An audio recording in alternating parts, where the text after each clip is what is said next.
Welcome back. It's Uncle Phil. And as you know by now, this is Smooth Andy. We are breaking down each division of the NFL in preps for the NFL season, which we couldn't be more excited about. Today, we start with the NFL North. And before we get started, as always, please like and subscribe to the YouTube page. Really appreciate the response has been overwhelming. Also, please follow Andy on social media. It's Smooth Andy Apollo on Twitter or X, and then do the same for me if you wouldn't mind at Uncle Phil's Locks on Instagram, on X, and on TikTok. So, guys, thanks so much again for tuning in. Smooth Andy, welcome back. We are almost to the finish line. It is Tuesday of the week of we're 2 days away from football. Or NFL football? Of course, we've had a great weekend in college. What an awesome time! College is evolving into an NFL like type scenario with NIL and probably contracts in the future, and you have free agency. But man, it just nothing is a substitute for the real thing in the NFL. And it's good to be back. It's really close and so close we can taste at this point. But the NFC North, really interesting. I mean, you've got, I'm just, I think this is the hardest division in football. I mean, I really do. I mean, you've got the Minnesota Vikings, which have got a great roster. Sam Darnold, interesting storyline there. This is, you can say he's had the best pick with the Jets and the Panthers, and then, played backup. Clearly Shanahan saw something, had him back up at the 49ers last year. Kevin O'Connell, which is the tall McVay, has picked him up. And seems like, people who are, those are big endorsements with Shanahan and O'Connell picking him up. And, essentially him now being the starting quarterback with J.J. McCarthy's unfortunate injury for the season. So it's his team. So what a great storyline to see if he's actually going to be the guy this year. And then you can't talk about the North I brought up the Minnesota Vikings first, but I feel remiss that I feel like I should be bringing up the Bears, that they haven't been, anything in the North for a long time now. And now they've got Caleb Williams. They've got some juice. They are a spotless 4-0 in preseason for whatever that means. But we did get to see Caleb Williams. They settled on Tyson Bagent as their backup quarterback, who also looked really good in preseason. He was throwing dimes as well. Just feels like a lot of juice in the building with Chicago. Excited to see what they can do this year. And then you work your way up, and you've got Green Bay from last year. Green Bay is this super young team with just loads of potential. Jordan Love last year, when he was given the full playback, just destroyed defenses when it was vanilla early on, when they were trying to gradually work him in. LaFleur, which, speaking of, we got to finally see his offense last year, not Aaron Rodgers' offense. And when LaFleur gradually started breaking Jordan Love in, there was like a point mid-season, I think it was against the Pittsburgh Steelers, where he's like, okay, we're going to let you sink or swim. And he gave him the whole playbook. And defenses were like, oh, it's not vanilla anymore.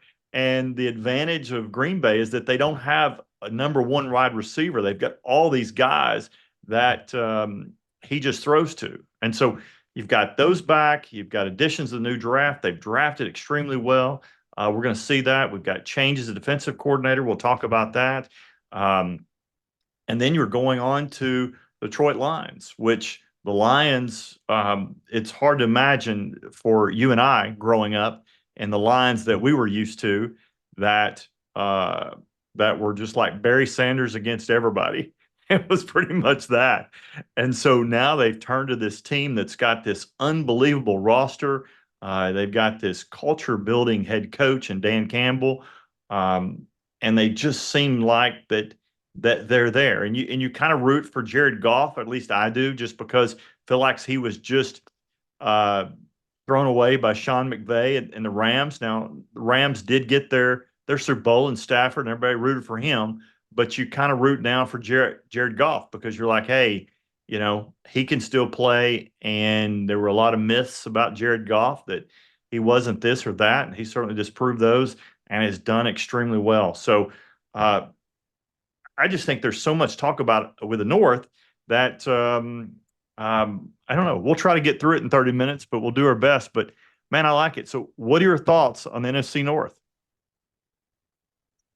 Um, I'm not as optimistic about Minnesota as you are. I think I kind of feel the same way about Minnesota that you feel about the Pittsburgh Steelers, Yep. in that they have a pretty good team, but they don't have a quarterback. I don't. I mean, I could be wrong. Definitely, I was definitely wrong about Geno Smith. But usually, when someone has a career like Sam Darnold's in the league, being more than a backup is too much. So I don't expect them to be well quarterbacked this year. And I expect them to be the team that maybe finishes at the bottom this year, assuming Chicago makes the leap, which is a big assumption. Is Caleb Williams for real? We don't know. We won't know for quite a little while now. Do they have enough, horses around him to make that leap or not? If so, I think they finish probably third to last ahead of Minnesota. If not, they finish last again. That's to me. And I think this is a race between Detroit and Green Bay at the top. Yeah, interesting. Look, man, I love the way you size it up. I think there's a lot there to unpack in what you just said. And let's start getting to it because I don't think anybody can disagree with anything you said because that's that. But let's see if we can stir the pot a little bit. But let's get into Sam Darnold. You say he's not they don't have the quarterback, and that would imply that Sam Darnold is not. And based on history, you would be right. But the biggest, hardest thing to coach out of someone is recklessness, and that was the big knock on Baker Mayfield. Can you coach? Can you coach out the recklessness that Baker had? And Dave Canales certainly did it last year. He had a little brief stint with Sean McVay and the Rams, then went to Tampa Bay. Dave Canales got a hold of him, and voila, Baker was transformed. The question is it Kevin O'Connell do the same thing with Sam Darnold? I mean, Sam Darnold, people love this guy. I mean, really do, and see all this potential in him. And can he develop in the quarterback he can? I mean, I think it'd be interesting if he does. This division is just stacked because again, Minnesota does have a good roster, but we've talked about it. I think every podcast we've done, it's coach and quarterback. Do you have the right coach? Do you have the right quarterback? If you have those, then you're able to, um, you know, start talking about playoffs. And if you don't have those, then you probably aren't. So that's a question for me. I don't know it, but it'll be interesting to see how that evolves. And look, he's someone we talked about with NFC South. We talked about Bryce Young. Could Bryce Young step up this year with Dave Canales? Can he take that step back? And it's teams that are going to surprise, teams that people are going to go last year because of recency bias. Oh, they're terrible, or oh, Sam Darnold's terrible, and they bet against them, and all of a sudden they just get their clock cleaned because they're like, oh, he's good now, and that can happen. So, but I mean, you look at Minnesota. Minnesota's missed the playoffs the past 3 out of 4 seasons, and so you know this is a city that's hungry for to go back to playoffs. I don't know if this is going to be their year. It's a really tough division. They made some moves in the offseason. They got Andrew Van Ginkel back or from the Dolphins. They kind of traded players with the Texans. They got Blake. They got defensive end Jonathan Grenard to replace Daniil Hunter. They've got they signed former Packers running back Aaron Jones to a 1-year deal. And they also got former Texans linebacker Blake Cashman to a 3-year deal. So they've got some additions there. They've got some potential. Most people thought their draft was just okay. It's kind of I think Kuiper had it at a C plus. They didn't address their needs. And unfortunately, one of their biggest needs of all was cornerback, and they drafted Kyrie Jackson from Oregon, who transferred there from Alabama. And unfortunately, he was killed in a car accident over the summer, which was just awful back in July. So Really, really tough thing for them. They made some moves, tried to shore up that area, but it's going to be it's a tough road for them. I mean, they got Stephen Gilmore signed to hopefully shore up the cornerback position, But again, you can do this and that, and you can make trades, and you can sign people in off season. But the real thing is that can Sam Darnold not turn the ball over? He's not a great progression reader, but Kevin O'Connell does a good job as anybody with motions and formations and to get the first guy open. So that's kind of the knock on him. But that's the way I feel. I'm really stuck on this. I'm interested to see. I'm willing to give I feel like I'm giving Sam Darnold the benefit of the doubt now for the fourth time uh, to see exactly who he is. But, this year with no J.J. McCarthy looking over his shoulders, this is who they've got and this is who they'll be. And I think we'll know early and will there be any progression? But, we'll see. What are your thoughts diving a little bit deeper on Minnesota and what you see is, you know, is there any potential pathway? You know, I mean, it just seems like Sam Darnold will bust to me. Yeah, that's the way I see it too. I would say an average roster at best, not terrible, but not terribly impressive either. They moved on to your point from Danielle Hunter. They moved on from Kirk Cousins. Um, I just think, I think if Sam Darnold was going to be a good quarterback, he would have done it with the Jets, the Niners, and where else has he been? I can't even remember. Carolina, yeah, but I mean, Carolina. he didn't have coaching at the Jets. I mean, I Jets are know in chaos. Carolina's in chaos. I mean, I just can't he hold that he would have against him. flashed Do what? though. He would have flashed somewhere. Well, He would have shown something where you're like, oh, okay. And I don't remember seeing anything that made me feel that way about him ever. you, And you're you right. know, Those aren't good teams except for San Francisco. But I mean, occasionally does. He's got a good arm. Mhm. It's the recklessness with the ball, and can you coach it out of him? We talked about, his biggest thing is he's not a really good progression reader. And can you have an offensive coach like Kevin O'Connell that does a good job with motions and formations to get the first guy open, where he can actually take advantage of that and show like, hey, if you can get him and simplify that and or as a coach dial up those plays like a Shanahan did or like a Kevin O'Connell's supposed to be able to do, then maybe you can. I mean, I think that gives some Vikings fans hope. Uh, and that's a great thing about the NFL. You know, just like we talked about, we thought Geno Smith was a bust for years, and we're just like, what in the world? And now he's starting. Seattle's going to be terrible, and then all of a sudden you had the right coach and Dave Canales, and then all of a sudden and the right opportunity, and he is all of a sudden a franchise quarterback. Maybe Darnold's this, maybe he's not.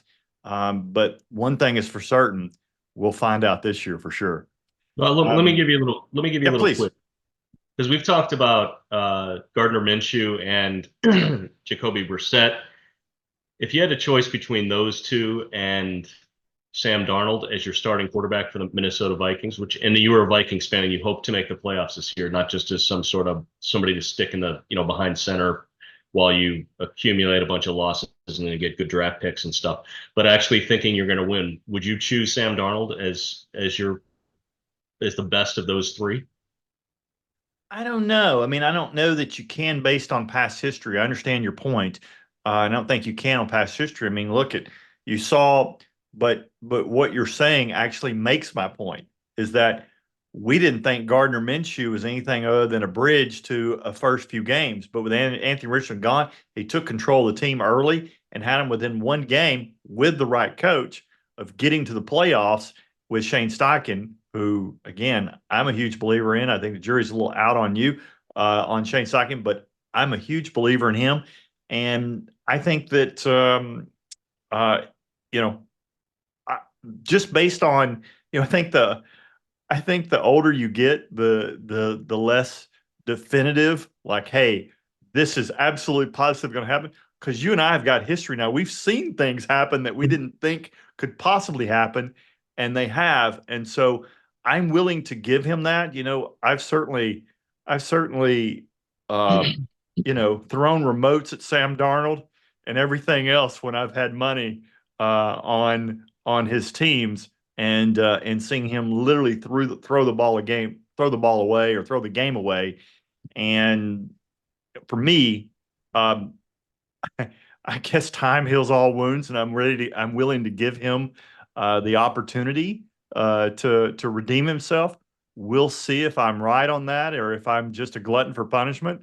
But I'm with you. Certainly, point well made on that. And I Well, don't I know. don't agree with you. I just want to make that clear. It'd be nice to see him have a third or fourth chapter that actually works out really well.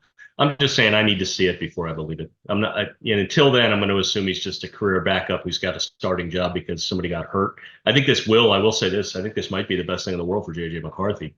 Uh, um, Spend a year holding a clipboard like Patrick Mahomes did. He's going to show up next year. He's going to know the playbook front and back, and he's going to be ready. No pressure to throw him in there in week 4 and let him get killed or who knows what. He'll be back next year and he's gonna know the playbook. So we'll find out for sure whether McCarthy's ready next year because there are no excuses after that. So Yeah, totally agree. The good news for Vikings fans, help is on the way. McCarthy, by Kevin O'Connell in the preseason when McCarthy was playing. I mean, he literally came out and said, "We've got our guy."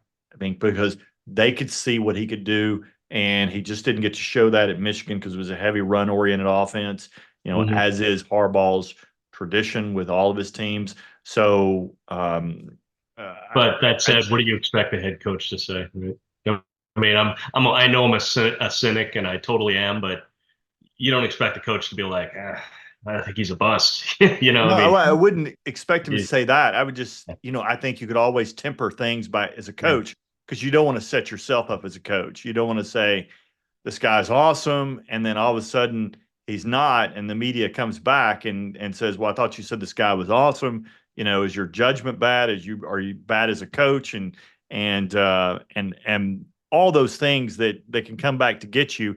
And Kevin O'Connell's had enough miles under his feet now, where he knows not to say something and say he looks really promising. We're excited by his direction. We want him to continue to develop, and you could kind of leave it at that. But he came out and he was um, effusive with praise and did that. But man, let's move on. I just can't stop myself. I have to talk about the Chicago Bears. I've watched Hard Knocks. I've watched every episode. It uh, they just absolutely couldn't be any more valued from a gambling perspective right now. Couldn't be more hyped. People are going to just lay life savings down on the Chicago Bears this year because they saw them in Hard Knocks, and people love that.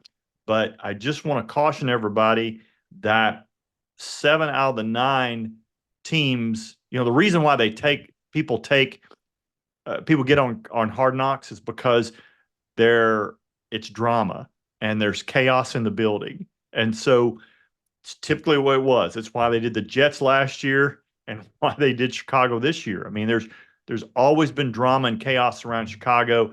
The Bears, at least the past few seasons, and can they do it? And there's a little bit of Hard Knocks curse, just like there's the Madden cover curse. There's the curse with Hard Knocks, and the fact that 7 out of the 9 Hard Knocks teams have not made the playoffs, and the 2 that have only won one game. So will the Chicago Bears be able to buck that trend, or will they, not? So, man, I'd love to hear your thoughts on the Chicago Bears. well, you've got to be excited if you're a Chicago Bears fan, just because of what's happening. A brand new wide receiver in the first round. You got the brand new quarterback. Everything. I mean, they bottomed out last year. Montez Sweat, they traded for him at the trade deadline last year, and then re-signed him to an extension. I think they're definitely going to be better this year, provided Caleb Williams isn't a complete disaster. I mean, if he plays like, and again, you can make arguments that Bryce Young, this was not all Bryce Young's fault. He's surrounded by a very talent deficient team. But if Caleb Williams goes out there and he just isn't what everybody thinks he's going to be, then then this team's going to have trouble. I think quarterback is. I think every year a quarterback becomes more important in terms of the position. Like you could be loaded with talent and 21 other starting positions, but if you got the worst quarterback in the NFL, you're doomed. It's not going to happen. Um, so that's where I think what I think about it. I expect them to improve. It's just a question of by how much. That's going to be it. I don't think they'll do a Houston. I think people every time a team gets a new quarterback and they had a bad enough year where they got a quarterback in the top 5 or 10, people are going to just talk about that Houston Texans turnaround of last year and think it's just going to be it's going to happen for everybody. It's not. That was an anomaly. It might happen again, certainly, but I don't think it's be happening every year. But if it was, this might be the team I'd choose because of the quality of this quarterback as he's supposed to be. Yeah, I didn't see a ton of him in college, but this guy's a no miss guy as far as everyone's concerned. So, Well, the organization itself is getting better. I mean, look, I think that you have to think that the roster and the organization itself is taking a big step up in by the hiring of Ryan Poles as GM. I mean, he spent. I don't think that people. I mean, he didn't just burst on the scene. I mean, he joined Chicago in 2022, but prior to that, he spent 13 years with the Kansas City Chiefs. So he's seen the best. He's seen Brent Veach. He's seen the Hunt family. He's seen Andy. He's seen all the transition. He's been around the best, and to bring that knowledge here and to watch him on Hard Knocks, I love what he's doing. I love what he's doing, and I'm absolutely fired up about him every time. When if I were the director of Hard Knocks, I would say, give me more Ryan Poles. I was like, I want to hear the way the guy thinks. Really, really impressed. In the offseason, they certainly made some changes as well. The organization, Eberflus is a guy in hot water, right? They got rid of Luke Getzey, offensive coordinator. They got rid of their quarterback coach, their running back coach, their wide receiver coach, and assistant tight end coach. They brought in Seahawks offensive coordinator Shane Waldron. He's certainly a great hire. Who played a big part in raising Geno Smith's completion percentage there. I like the direction they're going. I'm still kind of out on Eberflus. Watched him on Hard Knocks. I saw him. It still seemed like brought in Nick Saban and it's kind of like, well, what should I do? And when you listen to Ryan Poles, he doesn't solicit anybody. He just like, I know what to do, and his plumb line is straight. And I still feel like Eberflus is. I just don't think he's the guy. But we'll see this year. I mean, I like him. Seems like has a real good family on Hard Knocks. But we'll see if he's the guy there. Um, you know, I just see them. Certainly brought in a ton of talent this year. Not only brought in coaches, but brought in talented there. I mean, they brought in DeAndre Swift, Keenan Allen. They brought in a ton on the defensive side of the ball as well. Um, they should be fairly loaded. Not to mention the draft pick. They got Caleb. I mean, it's just almost embarrassed. They got Rome Odunze. I mean, they are really loaded. I feel like Poles did an amazing job in the draft. I mean, he got crushed for drafting a punter, Tory Taylor from Iowa in the fourth round. But you see the guy on Hard Knocks. That guy is just deadly of dropping things inside the 10-yard line. So, I mean, Ryan Poles seems to have carte blanche for me from whatever he does. And then, of course, they got a new pick by making a trade and getting Austin Booker in the fifth round. They jumped back in the draft and got him in the fifth round. And man, he's just been a star on Hard Knocks. So, I mean, it's like everybody that they have done, and he's building a team. And so I love that. I mean, it's kind of what Chicago did, but I mean, kind of what Houston did, but Houston brought in the right coach. And that to me seems to be the weakest link. And to drill down on that a little bit further is that Chicago in one-score games last year, we talked about in situational coaching. Chicago was 2-6 in one-score games last year, and that seems to be the theme of coaches that that's where you make your money. I mean, it's in the final. It's situational coaching.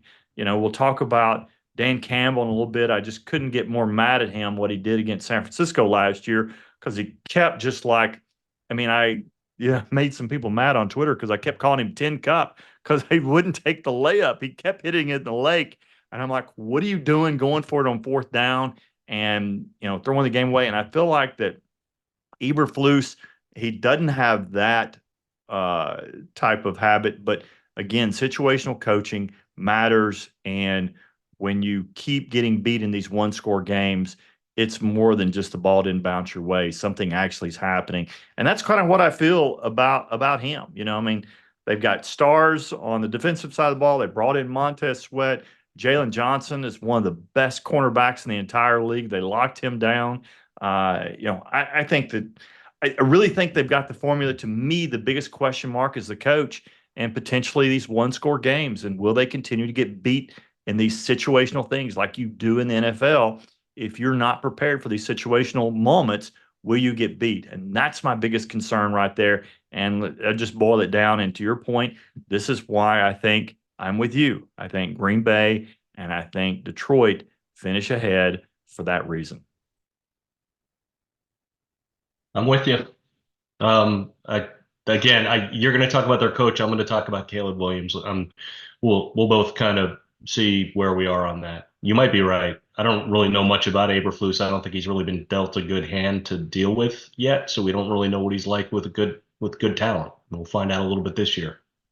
Yeah, no doubt. My whole thing is I just see where the league is going, and I've got a bias against defensive coaches in an offensive league. And Yeah. so, and you have to be a really special offensive coach to not get phased out. Like Tomlin, been a great defensive coach. He's getting phased out. I mean, it's not. Tomlin's going to be a phenomenal broadcaster. He's going to be absolutely must watch in the booth one day, but um, I just I really hate watching his teams now. I mean, they just seem so out of touch. They seem very dated. But anyway, well, man, moving up the rung here. Man, let's talk about somebody that a team that I'm certainly excited about. I would imagine that you are as well. We've got the Green Bay Packers. Obviously the only publicly owned not-for-profit team where you couldn't get a ticket if you tried for years or a season ticket. Really did an unusual thing. They brought in Jeff Hafley this year to replace Joe Barry, who was let go after the playoffs. Certainly was a surprise move to say the least. But Hafley was only a defensive coordinator once, and that was, I mean, he was the former Boston College coach who got tired of the NIL and said, "Hey, let me get out, let me do that, let me go to the NFL. It's easier. It used to be college was the easier job, but now it's the NFL in that regard. At least you have some time off." But Hafley was only a defensive coordinator once, and that was co-defensive coordinator for 1 year at Ohio State. So, it's interesting. They're going to be switching schemes this year to a 4-3 because of that. Um, but you know, maybe that's overblown. When you've got one of the best young quarterbacks in the game, in Jordan Love, who had a 99.3 total QBR in the playoffs against Dallas.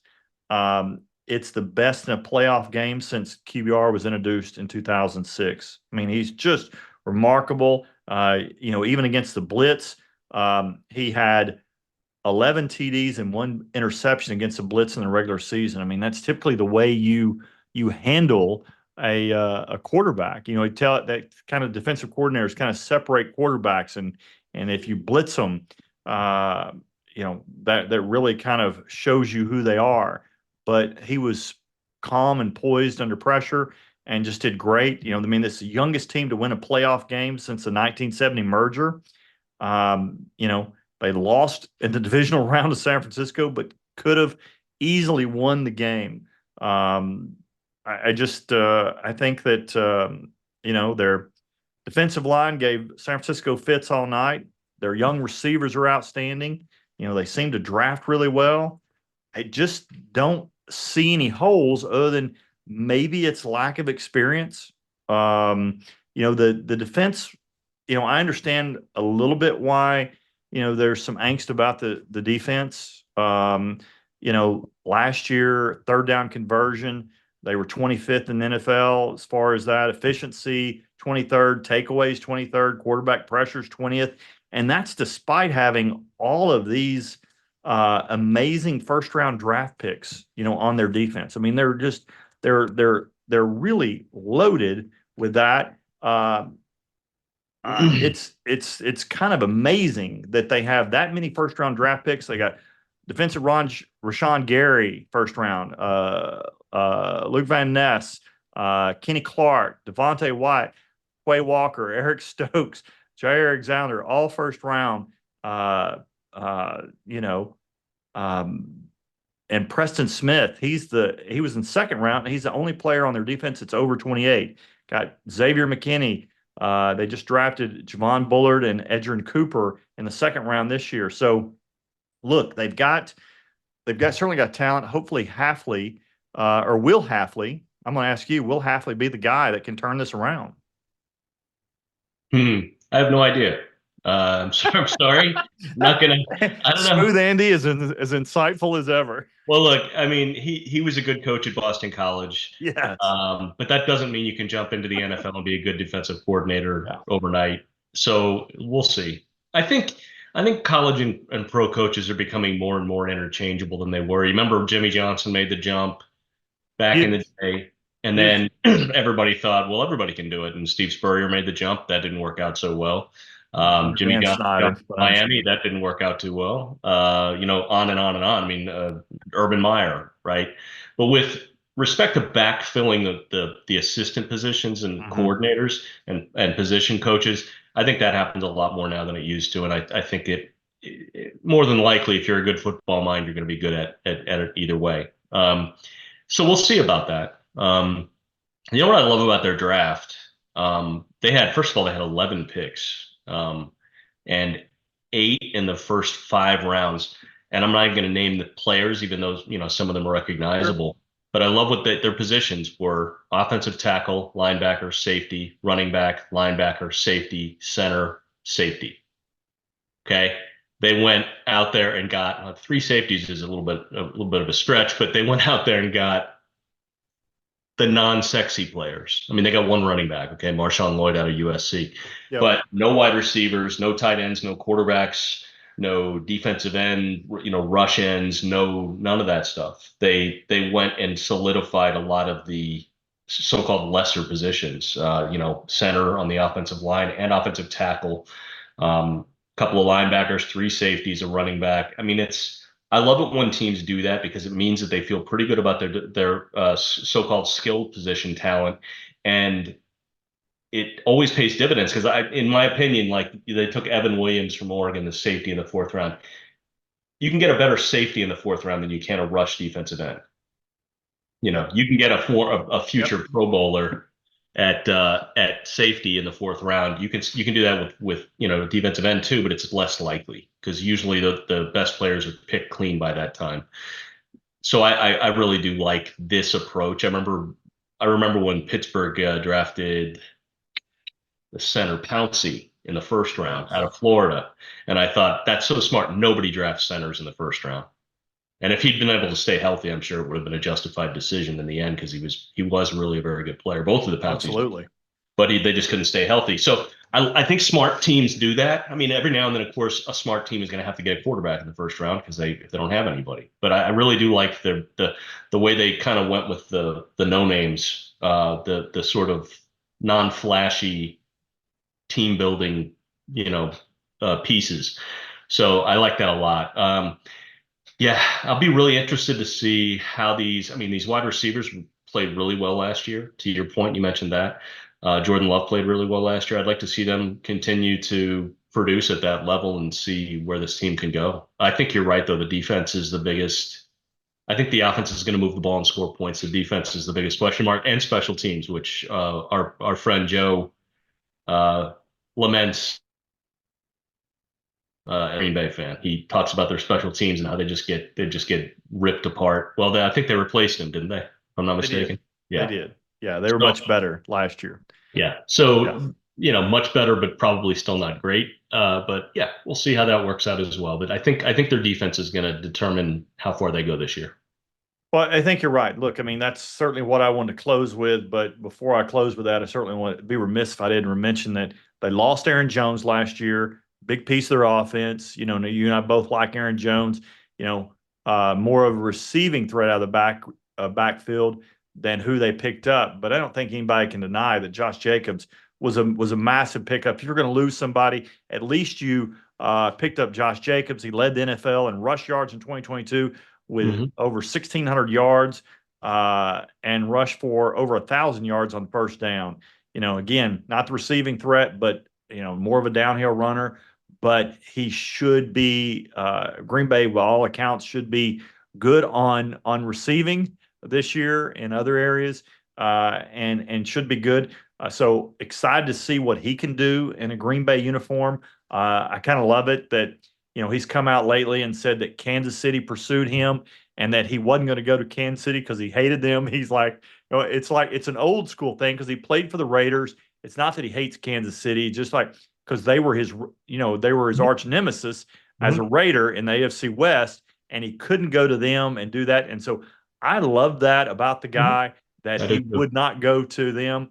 But the Giants also won him. And he's like, I'm not going to Giants either, just because of there being the Giants right now and a little bit of I wonder how chaos. much pressure the NFLPA puts on somebody like him. Like if the Giants offer him 4 years, $50 million, and the and the and the Packers offered him 3 years, $30 million. If the NFLPA is like, you're going to New York, you know, we got to keep these contracts value, average annual value going up, up, up, up, up.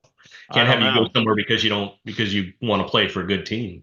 I think we can rest assured that didn't happen. If they're not going to pay Saquon, they're not Fair going to point. pay Josh Jacobs. So Fair, that's fair. it. But to your point, and a good way to close out the Green Bay Packers is that we're going to think a lot more or potentially a lot less about LaFleur if he hired Halfley and it goes horribly wrong. But if it goes right, for me, the Packers showed what they could do last year in the playoffs as a young team and developing that. Now they're young, and now they're still young, but they've been there and they've done that. To me, if it does pay off, I think the sky's the limit for this team, and I think they are a potential Super Bowl team. But for me, um, that leaves one team left, and that's the Lions, which are typically, Lions are the top of the food chain at in the jungle, and they are potentially the top of the food chain here, depending on we hadn't got your rack and stack yet, that much anticipated, but we will get to that. But the Detroit Lions, really interesting team. Um, you know, Brad Holmes, their GM, just killed last year's draft. He was named the 2023 NFL Executive of the Year. Again, another big signing of a free agent over the year is they kept Ben Johnson, their offensive coordinator, coveted Ben Johnson, who turned down several opportunities to coach and be a head coach and stayed there last year. Said he's got unfinished business. His asking price was supposedly really high, and Seattle and Washington didn't want to meet it. So he's there, got a lot of opportunity there. I just think that their big thing last year was cornerback. Can't disguise average or bad cornerbacks, and they couldn't last year, and that was their big issue. But they've shored that up in the offseason. Their offensive line is again, when you're a Super Bowl contending team, it's you have to go. What do they do best? And Chicago Lions, or Chicago Lions, Detroit Lions, what they do best is they have the best offensive line in the entire NFL. They are absolutely just maulers up front, led by their center, Frank Ragnall, who's just an animal. They do have Brian Branch in the back end, as far as one of the best nickel safeties in the NFL. A lot of people compare their roster to a young 49ers team. And that'll be interesting as well. Because I mean, they've certainly got some similarities. Dan Campbell, I've talked about him earlier.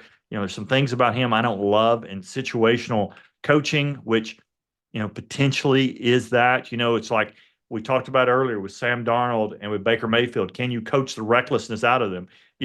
And same thing with Dan Campbell. Can you coach that recklessness out of him where he just keeps being 10 cup and keeps hitting it in the lake? And I'm like, lay up and you're going to win. If you just lay up, you'll win. But he just doesn't. I think it's interesting. You know, they went for it on fourth down last year. Here's an example of what they did. They went for it on fourth down last year, which is 34% of the time, which is the highest in 100 years of NFL football. The problem is, Even more than the Chargers with yeah, old what's yeah. his name there. Yeah, Yeah, with Staley, Brandon Staley. yeah, yeah. Uh, they went. That was the highest percentage that has anybody done in the past 100 years. The problem is they were only middle of the pack in terms of efficiency. So they gave away some precious downs, and turned the ball over essentially. Um, you know, look, you know, and I love Jared Goff as well. I'm kind of bouncing around a little bit, but a quarterback, you know, like I said, I think you and I both pulling for him. I think a lot of people are pulling for him to it kind of like, oh, we'll just show him off to Detroit. Not going to hear of it. Look what he's done again. He's got Detroit back relevant again. It's coach quarterback. And when you don't win, you're going to take some share of the blame. But when you do win, you should get some credit, and he should get a lot of credit for what he's done there. Look, he's the only quarterback in NFL history to throw over 30,000 yards and have less than 100 interceptions. The big knock was against him was he couldn't win under 45 degrees. Kind of we talked about Tua, where Tua's got this losing record under 50 degrees. It's a big fallacy and potentially an opportunity for people that are gambling because you're going to hear that knock this year. ESPN's going to say, oh, he can't play under that. But actually, his record under 45 degrees, he's got a winning record. He's 4-3-1. His completion percentage is 62.9. His TD to interception is 8-2, and his passer rating is 89.3. The statement about Jared Goff not being good in cold weather and outdoors is a myth, and it's an opportunity for people that are betting. I think that's an opportunity. I just in the off season they got their offensive line got even better. They signed Kevin Zeitler from the Ravens to a 1 year to replace guard Joan Jackson, who left to go to the Rams. As the Rams are shoring up their offensive line. Again, I think Mel Kiper gave their grades, their defense or their draft a B grade. But I will trust their GM any day of the week because I just think he did a phenomenal job with that. So we'll see. The problem with the Lions is that they haven't made back-to-back playoffs since 93 to 95. Can they do it again this year? I think that they should. I think there'd have to be something catastrophic. Maybe Jared Goff going down could happen, which does happen to a quarterback, unfortunately, just about every year. We'll see. But their schedule is really set up well for them. The Detroit Lions play 14 of their first 15 games indoors this year. And so where Jared Goff has a 99 passer rating inside of a dome and an 89% passer rating, which is not terrible outside, but certainly much better inside. He's 67% inside versus 62% outside. And, they should have a pretty good, a pretty favorable schedule in that regards. So, I've laid out everything I think about the Detroit Lions. What are your thoughts? I think you're right. I think that they make the playoffs again this year. I don't I don't really have a lot of hesitation in saying that. Like, oh boy, I'm gonna jinx them. I just think they're too good not to. They have too much strength at the positions that matter. They, as you said, they have a good coach, as we know, a good quarterback. They have a couple of really good wide receivers, decent tight end. Defense is okay. Offensive line, to your point, awesome. They did draft two corners and a safety, Terry and Arnold, Rakestraw out of Yeah. Missouri, and then a guy named Sion Vaki out of Utah. So they've got three new people for the secondary, one of whom is starting, the other ones are not, but that's fine. You got to work your way in. Yep. So I you mentioned, you said the secondary was their biggest weakness. I think they've addressed that, assuming they made good choices. But of course, they're picking at the end of the first round because they were good last year, and that's also part of it. You can't, oh, why didn't you go get so and so? Well, I believe there's a degree to which the draft is a crapshoot, and if you get multiple players competing for the same positions, somebody's gonna emerge, and that's gonna be it. Be Yep. nice if everyone emerged, but they won't. But that should help their secondary one way or another, whether it's with depth or whether it's with starters. They're going to be a better secondary talent wise than they were last year. So, um, there's always, fumble luck and all kinds of other things that can get involved. But I just don't. I mean, how many games did they win last year? Was it like 13-4 or something like that, or 12 Something and like 5? that. I don't have Yeah. it in front of So, me. I mean, they could afford to lose, say, two, maybe three less games and still, make it into the playoffs. So I just don't see that kind of a fall for them. I'm not sure that there's any room to go up or very little, but I think they make it next year. And that 90, would you say it was 93, 94 or something like that They was when went 12-5. okay. 12 And and 90, 5. Yeah, 93, 95 is when they made back-to-back playoffs. Hadn't done that it was since then. with Barry Sanders, I assume. And Hmm. Wayne Fonts, I'm guessing, was the coach because he always found a way to get him into the playoffs at the last minute. He was about to get fired at midseason, and then they'd reel off a few wins and Right. they get a playoff spot, and then they'd lose in the first round, and then they Right. do the same thing again the next year, and they kept doing it. Yeah, I remember that. Yep. Yep. Yeah, so this is not fool's gold like Wayne Fonts and those Barry Sanders teams. Barry was awesome, of course, but those teams were a little bit weak. I think this is a very good team, and I think they'll win the division. Well, I don't know. I really think Green Bay is good too. It's going to be a tough one to decide between those two, as it was last year. But I think if you're a Detroit Lions fan, you have more reason to be excited than you have since the early '90s. You Definitely. should absolutely be very excited, and you should feel like you should have unfinished business this year because I believe that you do. We'll let your words be our last word on this, on the Detroit Lions. But before we wrap up, we have to wrap up by you racking and stacking them. Oh, okay. I'll do it. I'm gonna say, yeah, hmm, man, this is tough at the top. I'm gonna say Detroit and then Green Bay. And then I'm gonna say Chicago. No, I'm gonna say Minnesota then Chicago. I think maybe you're right about Eberflus. And Minnesota's playing with a lot more sort of talent that they've had for the last few years on their roster, even though they don't have much of a quarterback. I still think they're a better team overall. So Yep. yeah, I'll go that way. Well, Detroit, Green Bay, Minnesota, Chicago. I think Chicago's better, but they're not as good as Minnesota this year. That's what I'm getting at. yeah, absolutely. And for the record, Barry Sanders did retire in 1999, so he was on those teams, to your point. So good call by you. Look, I agree with you. I'm going to go with, um, look, I think this one's really tough to call. And I think just because Detroit has a more favorable schedule. Green Bay actually has the fourth hardest schedule in the NFL. Detroit's is a little bit further down, and because of Detroit's inside playing in the indoors or playing in a dome, their first 14 out of their first 15 games, which is just remarkable. That I think that's favorable for them too. As long as they stay healthy, I'm going to go with Detroit one, Green Bay a close second, but I wouldn't want to see either one of those teams in the playoffs. I think they're both playoff teams. I'm going to give the edge to Chicago, and then I'll go Minnesota's fourth.